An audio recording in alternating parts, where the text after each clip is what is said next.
magluluto tayo ng merienda. Ayan na guys, wait lang natin. Magluluto tayo ng palitaw. Oli, water. Siyempre, pakukuluin natin. Diyan tayo magluluto. Lagayan. Palitaw. Ano yan? Yun na nga, pinakita ko na sa inyo at ginupit ko na po yung rice flour. Ang social pa ng pagkabigkas ng rice flour, giniling lang na bigas, char. Water.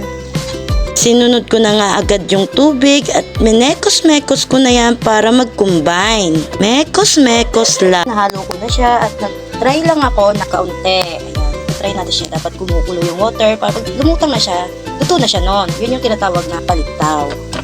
Yan, kasi hindi siya hindi siya dumidikit. Goods na yan. Napakaganda ng isa.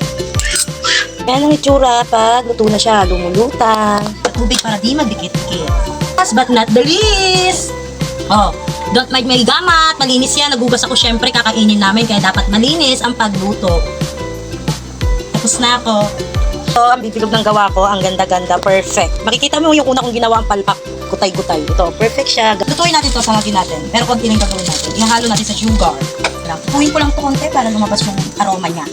Oh wait, commercial muna at may epal akong asawa. Ginamat-gamat ko daw ang aming pagkain. Pero syempre malinis kamay ko, no? Ano po at inimas-imas. Wala pong gloves kaya masarap po yan. Oy, malinis naman to. Excuse me. Yan ang nagpapasarap sa luto natin. Ang mekos-mekos. Lutong Pilipino. Mekos-mekos. Wala sila ate, sayang mo. O diba, pinaglaban ko pa talaga. Syempre naman kami yung kakain yan, dapat malinis. Bago ko naman yan ginamat-gamat, no? Naghugas ako ng kamay at minake sure kong malinis ang aking kamay. At hindi lang pala ako yung kakain dyan, pati yung mga kapatid ko, no? Pati kapitbahay ko kaya nagbigay ako. Syempre mabait tayong kapitbahay, dapat share your blessing, charit. Rinig nyo yung nguya ko doon, napagod ako sa sarap. Medyo mabilis lang pala tong video na to at konti lang din kasi mahirap ng haba-haba. Ang dami kong i-voice record. Kaya hanggang dyan lang yung aking voice record at may konting video na hindi ko na inedit.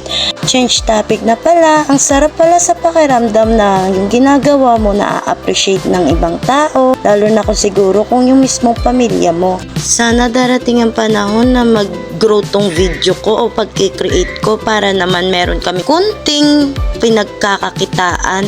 Kunting tiyaga lang at may maaani din. Sabi nga nila, pag may tiyaga, may nilaga. Charis! Yan na nga, medyo malapit-lapit na at nagkukoted na ako ng sugar at sesame seed dahil tapos ko nang malagyan ng nyog ang aking palitaw. Yun na nga, tapos na ako sa one plate at bibigay ko na to sa aking kapatid. Sayang nga wala si ate niyan at pumunta sa lugar ng kanyang asawa. Vinoise record ko na lang pala ito kasi ang ingay-ingay at ang gulo-gulo na mag-ama ko. Yummy, good. Dali,